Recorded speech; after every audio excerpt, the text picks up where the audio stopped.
Let's maul in the Central Committee. Let's cringe in the Central Committee. Let's bog in the Central Committee right now.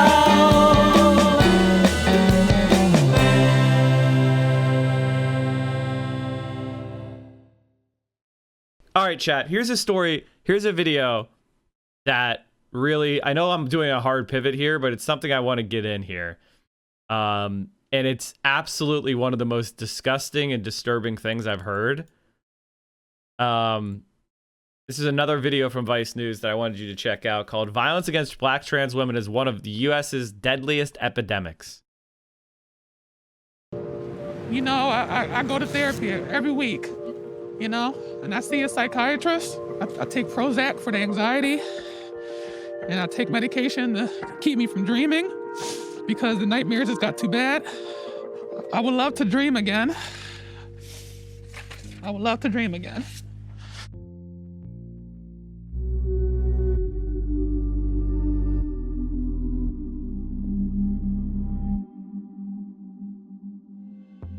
The problem is growing. A transgender woman is shot and killed. She was shot and killed. A transgender woman brutally attacked in Texas. Shot in the neck in West Philadelphia.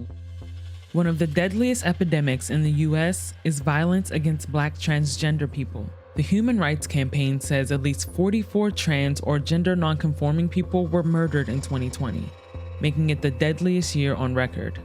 At least 47% of the victims were Black women. In 2019, 91% were Black women. And that's just who we know of. Many victims go unreported, while others are misgendered. It costs nothing to call me Ariel, to use she, her pronouns, to call my sister Raya. Because of the transphobia they continue to face, Black trans women are at a higher risk for suicide, homelessness, and mental health issues. And there aren't enough trans-competent mental health services. The lack of services means they're still being forced to take their safety and mental health into their own hands. I was passing this out. This person here, he murdered my girlfriend.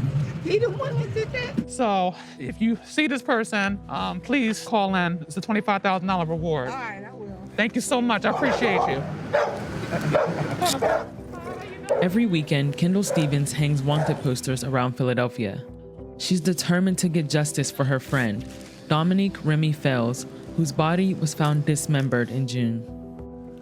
There's so many unsolved mysteries in the trans community when we're murdered and attacked.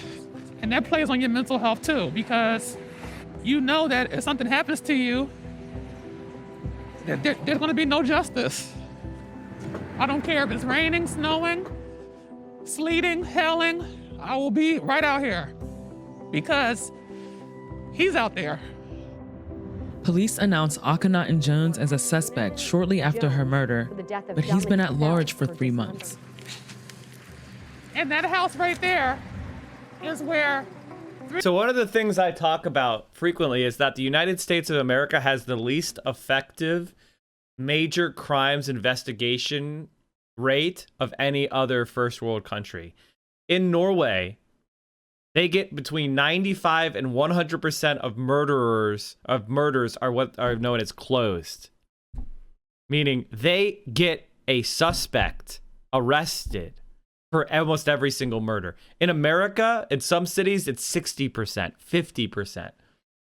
And I am not surprised to see that the police in Philadelphia did not give a shit about the murder of a Black trans woman. And what are our cops doing? They're crying because they can't hassle Black teenagers anymore for marijuana in New Jersey. That's what they want to be doing. They don't want to investigate murderers. That's dangerous. That's hard work. That requires police work and evidence. They don't want to do that. 3 of my girlfriends met him, and he didn't hurt them, but this is why I'm in this neighborhood. Because he has showed his face in this neighborhood. And if somebody ever murders me, I hope they do the same thing for me. I really do. This is where a lot of the girls who are trans have to go to engage in survival sex work or be able to sleep for a few hours in between It still looks the same. Oh my goodness. I remember being in this hotel a couple times. I had no choice. You know, this place is actually triggering me right now. Like I'm like shaking. I'm shaking. Stevens also thought she was going to die in a transphobic crime. On August 24th, a group of people entered her home and assaulted her, calling her transphobic slurs in front of her goddaughters. She suffered bruised ribs, a concussion, a broken nose, and other injuries. One of the first calls Kendall made after the attack was to Lorraine Boone, who drove to the hospital to see her at 4 in the morning. I was standing right there, picked her up and took her home. I was like, oh my God, these people did what? Kendall calls Boone Aunt Lorraine because their bond over the past 5 years has become so tight, they consider each other family.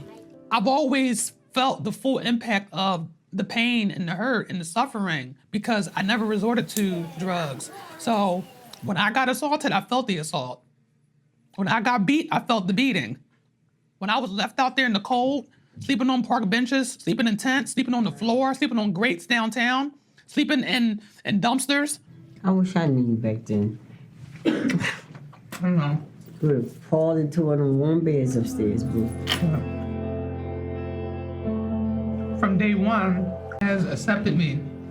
No judgment, no ridicule. We will be on there that's tomorrow. That's why chosen family is so important, because you're choosing someone that is validating you. Who? Day Megalo? one. Day one. Me and her mother, her natural mom, went to church together, and she had no acceptance for her child. She said, you have to make a choice. Either it's going to be me or her. I said, well, the choice has already been made. Good evening. Welcome to Transway. It's a little bit more challenging now that we're doing it via Zoom. Kendall helps run Transway, a weekly support group for trans and gender nonconforming people to talk about their experiences. When you're going through your gender journey, when you're young, and there's no one to tell you how to do it, and you find ways along the way to just affirm yourself. Like, I remember being 10 years old, and I found me a makeup hack that I can get away with. Pistachio seeds, the red ones. Great lipstick. Meetups like these are ways trans people can take care of themselves as an alternative to healthcare systems that have failed to serve them. I cannot tell you how many times I see people of the trans experience who go see a mental health provider and they feel like they are teaching the provider about their experience. Dr. Hansel Arroyo is a New York City-based psychiatrist. He started a fellowship program to train medical professionals on how to give trans competent care, the first of its kind in his field. One of the first steps to have equal access to trans folk, to people of color, is to have providers be educated, right? To be able to have part of the medical school residency and training curriculum, transgender medicine has to be integrated into it at all levels. Finding a Black trans therapist is a hardship on its own. More than 84% of therapists in the United States are white. Just 4% are Black. There aren't any reputable studies in the US that count trans mental health professionals. Black trans people are extremely resilient, and community building is one of the factors that improves resilience. So when you see marches and you see people coming together and voicing a want for change, that actually helps.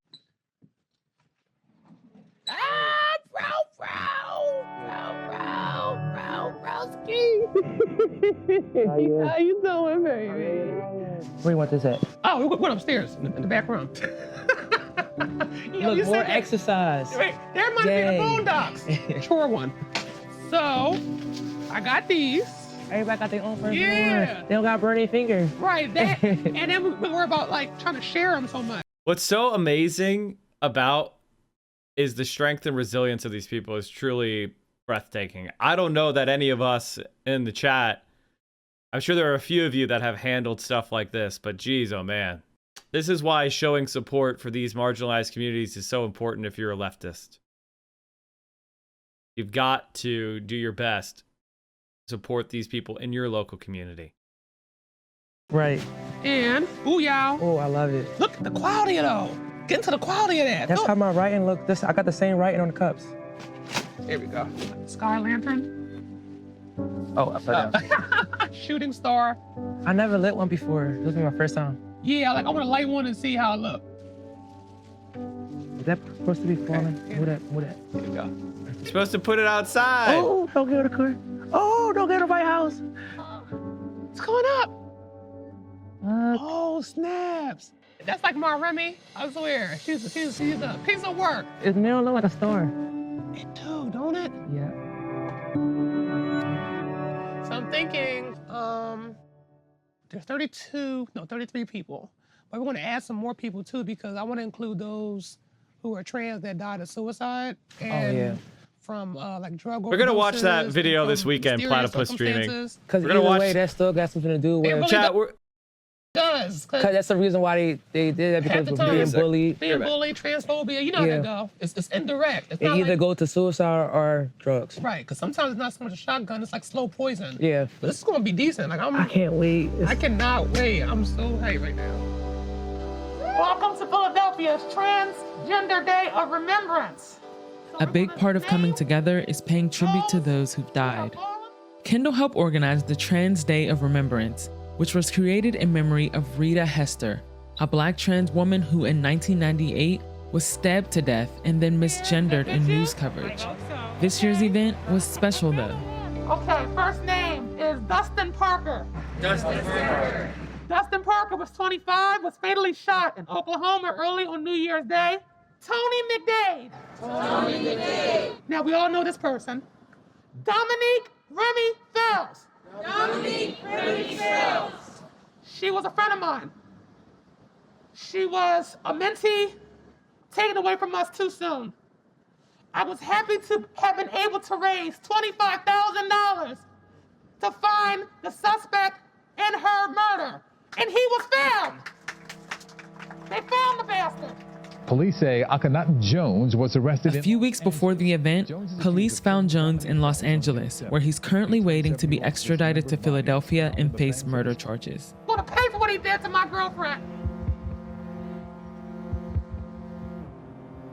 We shouldn't have to dig into our resilience. We shouldn't even have to worry about that because we should be treated equally from the beginning. We're asking people to be human. How do you teach someone to be human? I have not figured that out. Murder charge and the 3 others relate. Okay, 3 other charges. Okay, holy Ideally, shit. it would be wonderful to have other individuals who are like myself, Black, trans, competent, knowledgeable, and able to provide services more and more to individuals who are in need. 3 other charges, Chad, not Dr. 3 other Castro murders. Converse is a Okay, licensed sorry about that. psychologist with 20 years of experience.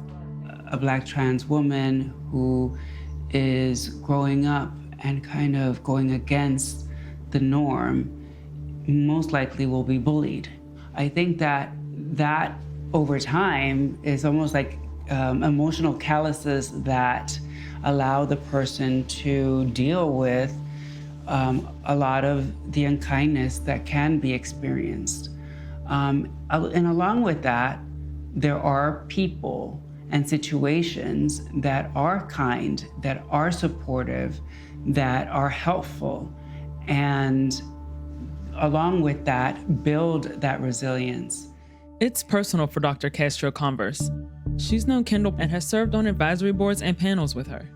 Violence against trans Black women, when I've watched it in the news in the past, it's been about others until it happened to Kendall, who I happen to know. And then it was gut-wrenching. It was heartbreaking. And beyond the heartbreak, it made me realize that it could have been me. And it can be me. That's the thing that I can't ever forget. And I can't ever forget until we live in a society where Black women are treated as women and that we are granted the rights and the protection as any other human being. So do the lives of Black trans women really matter when we're being killed, when we're being murdered. Who is marching for us? They really, really, really difficult. And there's one more thing. Yeah, the trans panic, the gay panic defense. This stuff is disgusting, chat.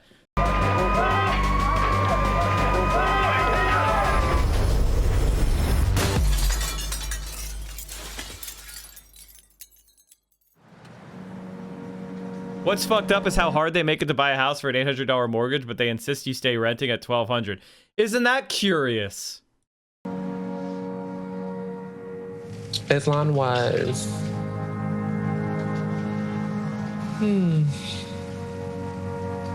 Islam was, to me, Model-esque. Very sweet, very kind. That's how she was to me.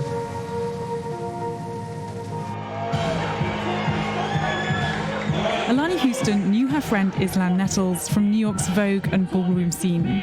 The competition started decades ago as a much-needed escape from the realities of life.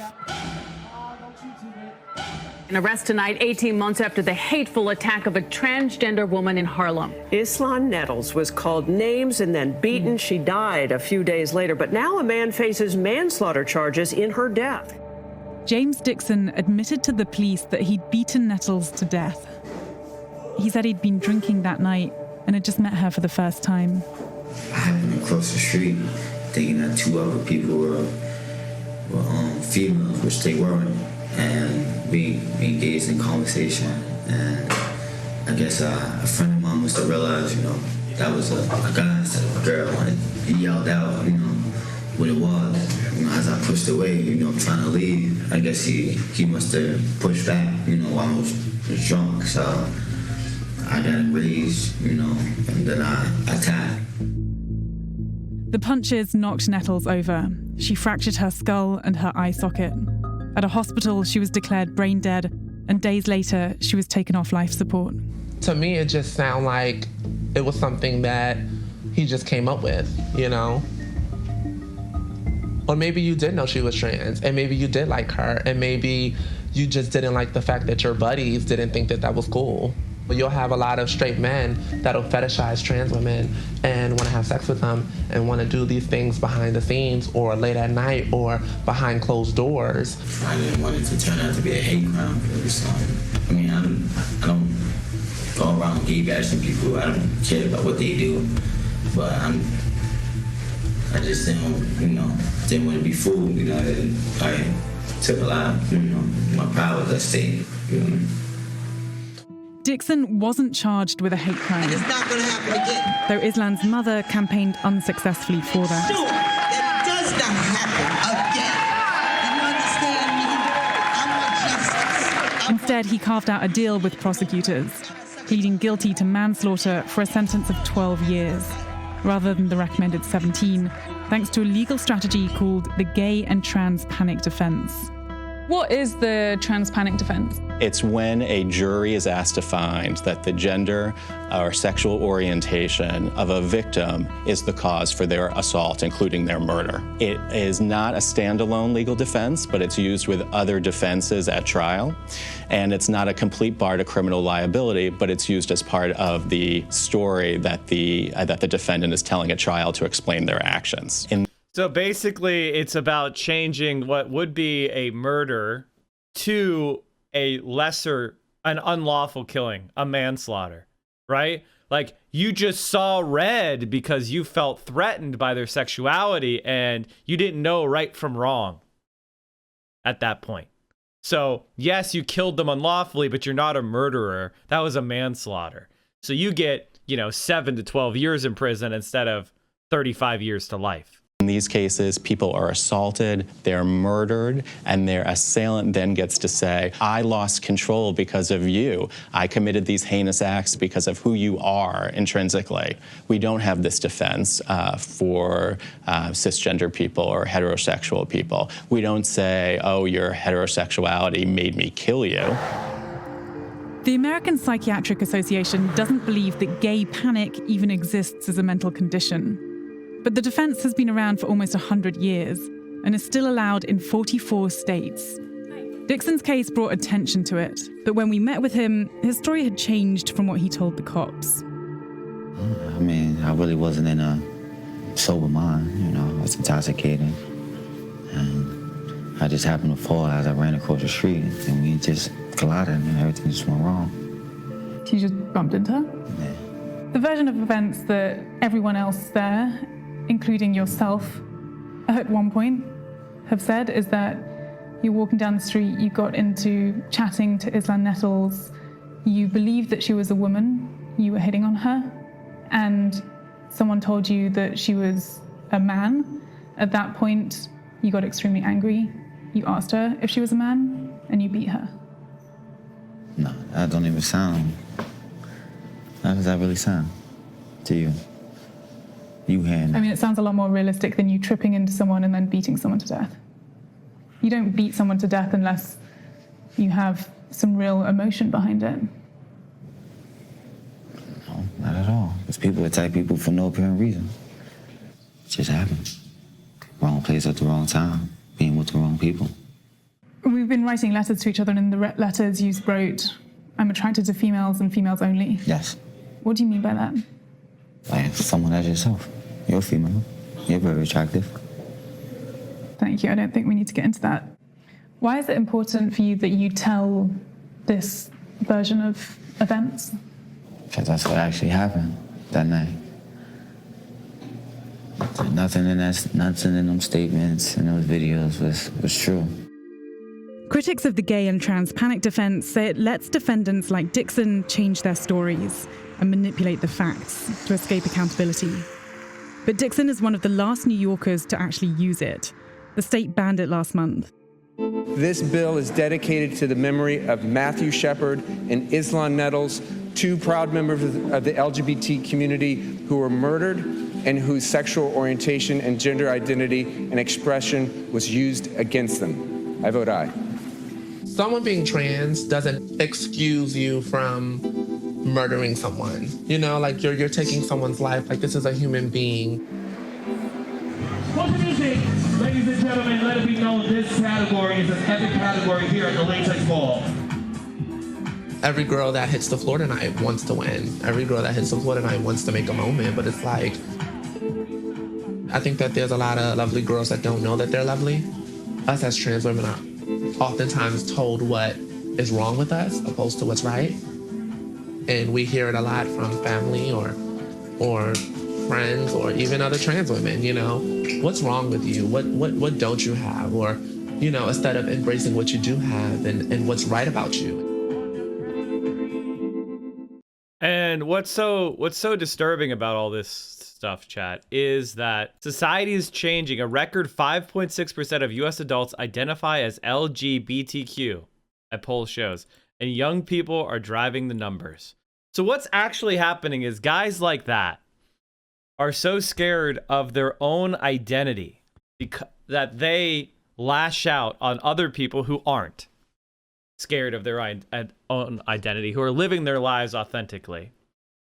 And I never really understood bigotry against gay people and LGBTQ people. And I think I've kind of settled on my own mental model of why so many people have that hostility. And it has to do with an identity crisis. It has to do with a masculinity crisis. Because in America, a lot of cisgender men are constantly either policing your masculinity or in panic about their own. Right? They're constantly worried that somebody's going to think that they are feminine or not masculine enough or whatever. And that trans panic defense has to be immediately repealed in the entire country, because our generation and the younger generations are starting to become more comfortable in their own skin. A record 5.6% of U.S. adults identify as LGBTQ, poll shows, and the young people are driving the numbers. A survey by Gallup marks the 1 percentage point jump from the last poll in 2017, in which 4.5% of adults identified that way. An estimated 18 million adults who identify as LGBTQ represent a continued upward trajectory since Gallup started tracking identification in 2012. One of the biggest headlines in the 2020 poll is the emergence of Generation Z adults, those 18 to 23. 1 in 6, or 16%, identify as LGBTQ. In older generations, LGBTQ identification is lower, including 2% or less of respondents born before 1965.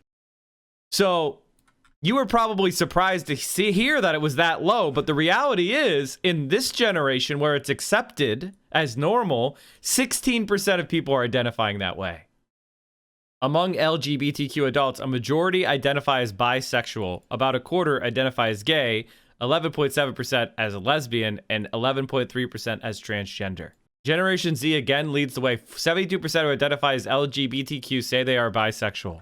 Generation shifts in awareness and acceptance have reshaped how LGBTQ views are embraced by families and peers. And this is something that's really heartwarming, is that liberation is happening in front of our very eyes. Acceptance of people's sexuality and understanding of gender is starting, that's actually related to like how it operates, is starting to happen. And this is one of those situations where older generations are so stuck in their ways that it's going to be difficult. I have had conversations with many older LGBTQ people who break down in tears when they share their coming out stories of decades ago. Heart-wrenching stories of family rejection, losing parents, losing siblings, losing jobs, she said. Older generations grew up during those times when being LGBTQ could land you in jail or alone or jobless. The younger generations haven't experienced this level of fear, where often being in the closet felt less like a choice and more like survival mechanism. Parents have created environments where young people not only feel safe in coming out, but those on the cusp of adulthood can map futures packed with possibility, something not seen a generation ago, she said. LGBTQ representation in communities, media, and politics beyond in recent years is significant, said Kathy Renna, communications director for the National LGBTQ Task Force. Children are taught prejudice, and while LGBTQ people are part of their lives from the beginning, they understand that they can themselves and are not alone. Positive information. You could see the growth. And this is what has conservatives scared, by the way. I'm sure conservatives are seeing this, and we're going to have a lot of content tomorrow of conservatives overreacting to this.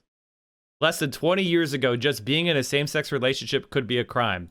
Now LGBTQ people can marry the person they love, she said. And the Supreme Court found just last year that it's not legal to fire someone just for being LGBTQ. So LGBTQ people finally have a little more freedom to be themselves. But much work remains, she said. Violence and bias still lurk in society. Mashovic said hitting communities such as transgender people of color are particularly hard. The fact that it's 2021 and we're still pushing for the Equality Act, decades after federal non-discrimination protections were originally introduced, shows that our laws need to catch up to the public on these issues, she said. My Republican family members have told me multiple times that Republicans don't discriminate against LGBTQIA folks, and they don't know why I'm mean to them. What? What? Marjorie Taylor Greene mocks Dem rep and transgender daughter with anti-trans sign. You saw that yesterday. Marie Newman, who was a congresswoman endorsed by the Justice Democrats, who successfully primaried the most conservative congressman in 2020. That's a Democrat, a guy by the name of Dan Lipinski. His name was Dan Lipinski. I finally remembered. She primaried this guy, Daniel Lipinski, and he was the most conservative rep in the entire Congress. Pro-life, that was a Democrat. Voted against Obamacare, was in a safe Democratic seat. If you can believe it, he was in a safe Democratic seat. And so Marie Newman primaried his ass with the help of the Justice Democrat and won that seat. Marie has a transgender daughter. I rise today on behalf of the millions of Americans who continue to be denied housing, education, public services, and much, much more because they identify as members of the LGBTQ community. Americans like my own daughter, who years ago bravely came out to her parents as transgender.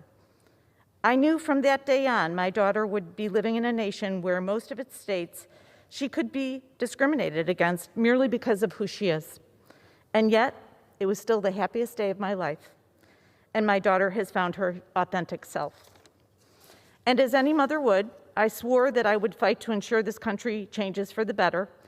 Without the Equality Act, this nation will never live up to its principles of freedom and equality. The right time to pass this act was decades ago. The second best time is right now. I'm voting yes on the Equality Act for Evie Newman, my daughter, and the strongest, bravest person I know. Thank you, and I yield back. So Marie Newman is supporting the Equality Act, and it is a bill to protect transgender Americans. And so recently, Cori Bush was moved away from Marjorie Taylor Greene's office because Marjorie Taylor Greene is a psychotic QAnon supporter. And who did they put across the aisle of the psychotic QAnon supporter? Well, they had to move the black woman of color, Justice Democrat. So who's going to get forced to be across the office from Marjorie Taylor Greene? Oh, it'll be another Justice Democrat. And Marie Newman didn't back the fuck down. DSA Rose, DSA Rose, DSA Rose, DSA Rose, DSA Rose.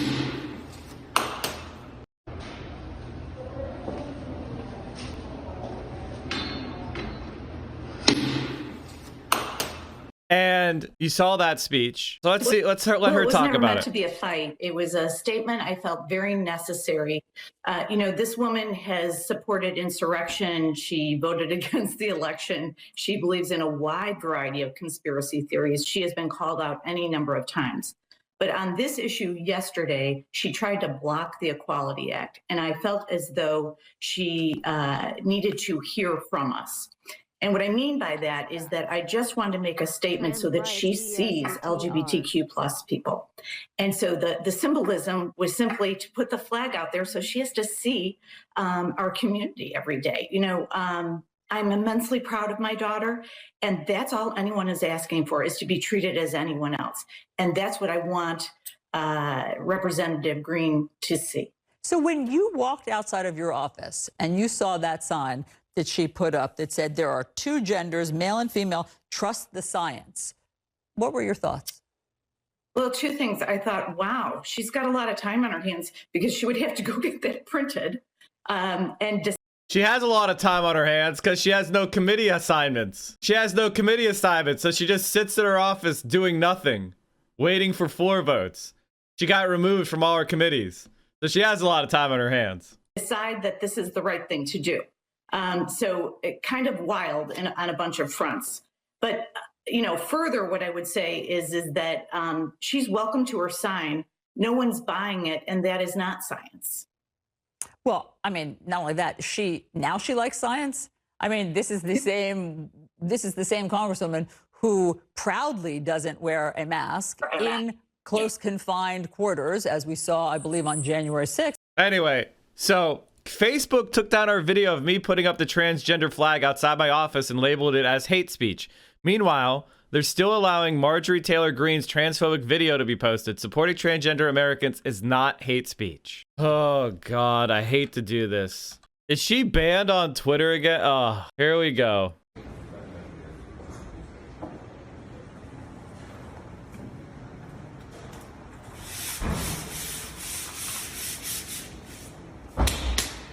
And so I want to show you something, chat.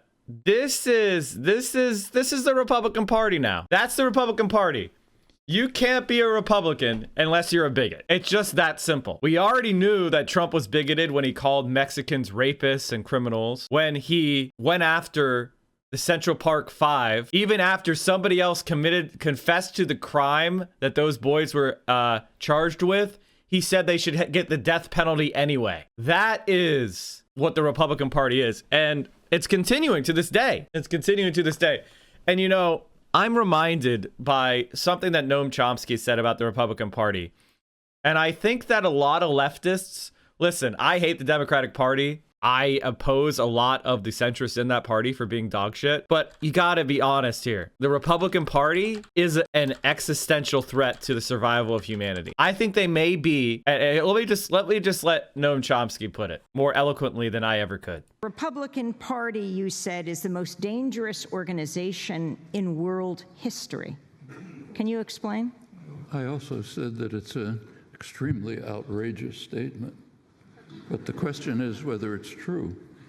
I mean, has there ever been an organization in human history that is dedicated with such commitment to the destruction of organized human life on Earth? Not that I'm aware of. I think that is an accurate description of the Republican Party. It's dedicated to the principle of the destruction of organized human life on Earth. So when Nancy Pelosi and Joe Biden say, we need a strong Republican Party, they're the strong destruction of organized human life party. Whatever fantasy you have about the Republican Party, maybe you watched Lincoln, the movie, and it's 1865 in your brain. I mean, I think that's the year Nancy Pelosi was born, so maybe that's why she likes the Republican Party so much. That's not the Republican Party of today. This is the Republican Party of today. Not wearing a mask, denies climate change, denies the science around gender, denies the science around vaccines, accuses the Pentagon of not being hit by a plane on 9/11, thinks that the California wildfires were started by Jewish space lasers from the Rockefeller family, and blames Texas's power outage on the Green New Deal. That is the Republican Party of today. I want to show you Marjorie Taylor Greene's speech on the floor. Let's watch this entire, instead of the clip, let's watch this entire one from Marie Newman. Freshman Congresswoman Marie Newman is speaking out for the first time about her feud with Republican Congressman Marjorie Taylor Greene over the Equality Act. That's a law that would ban discrimination against LGBTQ Americans. This began when Congresswoman Newman displayed a transgender flag in the hallway directly across from Congresswoman Greene's office. In response, Greene tweeted, referring to Newman's 20-year-old transgender daughter as her, quote, biological son. Hours later, Marjorie Taylor Greene then posted this video of her putting a sign up that reads, quote, there are two genders, male and female, trust the science, exclamation point. Joining us now is Democratic Congressman Marie Newman for her first interview on this issue. Congresswoman, thank you very much for being here. It's a pleasure. Thank you for having me. How did this fight with Marjorie Taylor Greene start exactly? Well, it was never meant to be a fight. It was a statement I felt very necessary. This woman has supported insurrection. She voted against the election. She believes in a wide variety of conspiracy theories. She has been called out any number of times. But on this issue yesterday, she tried to block the Equality Act. And I felt as though she needed to hear from us. And what I mean by that is that I just wanted to make a statement so that she sees LGBTQ plus people. And so the symbolism was simply to put the flag out there so she has to see our community every day. I'm immensely proud of my daughter, and that's all anyone is asking for, is to be treated as anyone else. And that's what I want Representative Greene to see. So when you walked outside of your office and you saw that sign that she put up that said there are two genders, male and female, trust the science, what were your thoughts? Well, two things. I thought, wow, she's got a lot of time on her hands because she would have to go get that printed and decide that this is the right thing to do. So it kind of wild on a bunch of fronts. But, further, what I would say is that she's welcome to her sign. No one's buying it, and that is not science. Well, I mean, not only that, she likes science. I mean, this is the same Congresswoman who proudly doesn't wear a mask in close confined quarters, as we saw, I believe, on January 6th. But I guess my question is, when you put that transgender flag outside of her office to get her attention, obviously, how did you think she would respond? I mean, this is a woman who seems to always be ready for a dare. We remember her chasing and harassing David Hogg, a survivor of a school shooting. And so what did you think she would do? I was not concerned with her reaction. What I wanted her to do was see the LGBTQ community and understand that equality is way overdue. So it is immaterial to me. She can keep going with this, whatever she's doing. And I have no interest in it. What I have interest in now is turning the corner and getting back to the work. That was 30 seconds of my time yesterday. We have been working hard in committee. And by the way, we're getting some consensus on a bunch of different things with regard to Republicans. I am worried about making sure that the American people get direct payments, that cities, towns, and states get money so they can roll out this vaccine. And rolling out this vaccine is tantamount to success across our nation and getting this economy back on track. So she's going to spend time running to FedEx and creating goofy signs. Have at it. So you're saying you're done with this tit for tat, but do you think that she'll up the ante? If she does, then that's her. Oh my God. That is the dumbest fuck question. CNN, you are just the worst. Do you think she will up the ante? Will she have drums? Let's get back to this because it's awesome. Right to do whatever she likes. We got massively derailed. I'm sorry. Working on bills and legislation that Not in yet, fact King will of move Rome. this country forward and get beyond this. And I have to say, quickly. If I just may add one thing, Allison, several Republican colleagues have reached out to me to express their concern over her hateful comments. And so this was a bipartisan reaction to her nastiness, her disrespect. No, Marie, no. And her, quite frankly, loose touch with reality. So here's what I would say is that I made my statement. I feel good that she is seeing that flag every day and is seeing LGBTQ folks. Whatever she chooses to move forward, it was never meant to be a tit for tat or a game or anything. I just needed to make that statement to her. On that point of bipartisan support that you're getting, let me read Congressman Adam Kinzinger's tweet in support of you. He says, "This is sad, and I'm sorry this happened. Republican Representative Newman's daughter is transgender, and this video and tweet represents the hate and fame-driven politics of self-promotion at all evil costs. This garbage must end in order to #restore our GOP." What did you think when you read that? Well, let me start by saying the macro issue is it's very important to have a strong GOP. We need two parties in this country. So I was so pleased that my colleague in Illinois stood up and made a comment on this because I know he is working hard to restore faith in his party.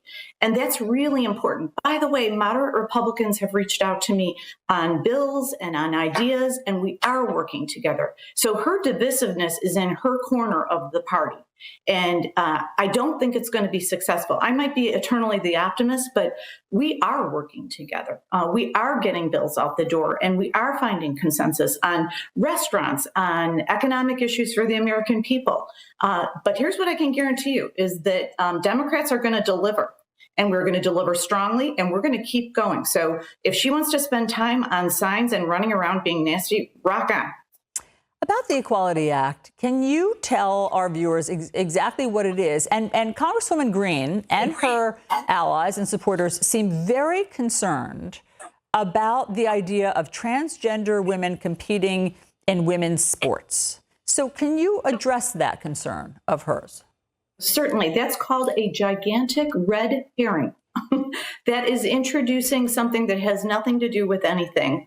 The Equality Act is meant to prevent discrimination in housing, employment, in public spaces, private spaces, and across the map, right? So this is just meant to prevent discrimination. This is not meant to do anything else. So these red herrings about religious liberties, by the way, we all know that that's already written into our Constitution. That's why we revere our Constitution.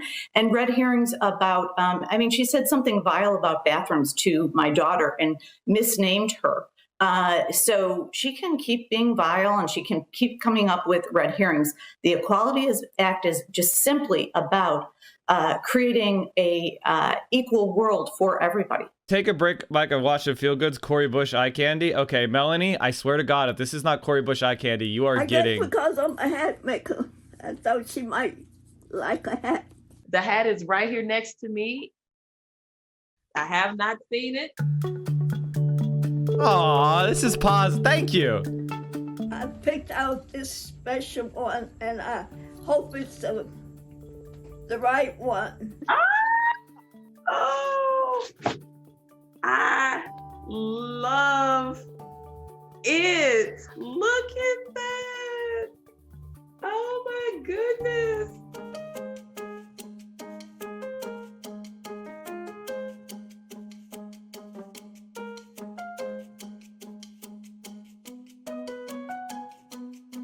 It is the right color. This is that color that pops. I didn't want red. Well, you know why. This is really cute. Well, I like the way she, talks about conditions.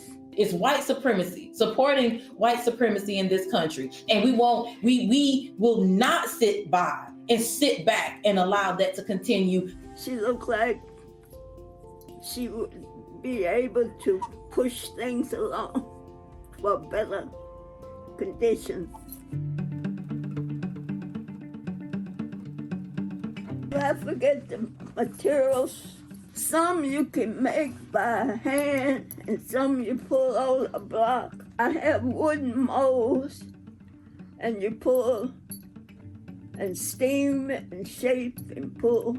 It's not easy, but come up with different design. You start out with one thing and end up with something else. So it's quite a process. I grew up in a household where, we had to wear a hat and white gloves with patent leather shoes. Yes, that's where I grew up also.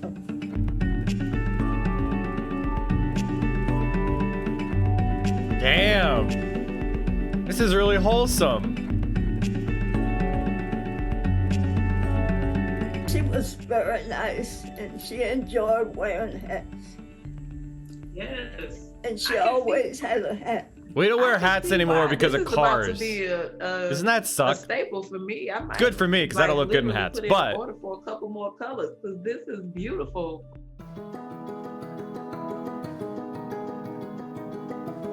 because cars have those pretty low roofs. So people don't wear hats as much anymore as they used to when they rode public transit and trains and things like that. Now people, you get into a car, it's a confined space. A hat is pretty uncomfortable. The big hats. Mike Mahan, yeah. It's the clean table for the waiters. Corey is beautiful. Look like a buster. Thank you, Xavier Mack, for the tier 3 for 16 months. Welcome back. Thank you, sir. Clean off. He was talking. His wife at that time wasn't his wife at that time, but they were at a table. I was cleaning off.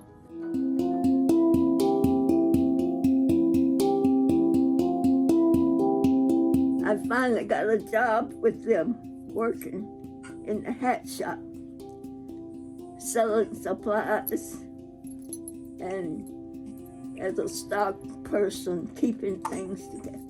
And I would see designers coming in and the way they would put stuff together. And I just got interested in making hats.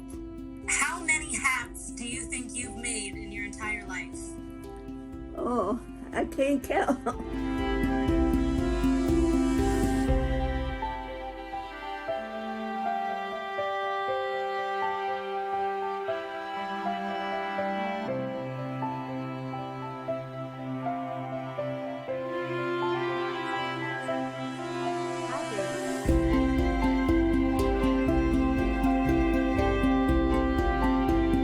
Now that I'm wearing my hat, I'm ready to go.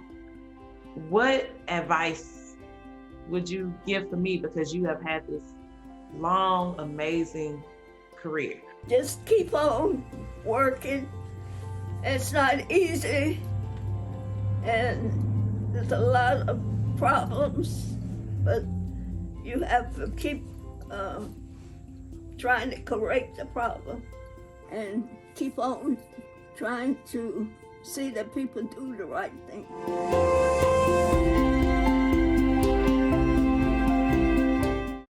That is pretty fucking wholesome.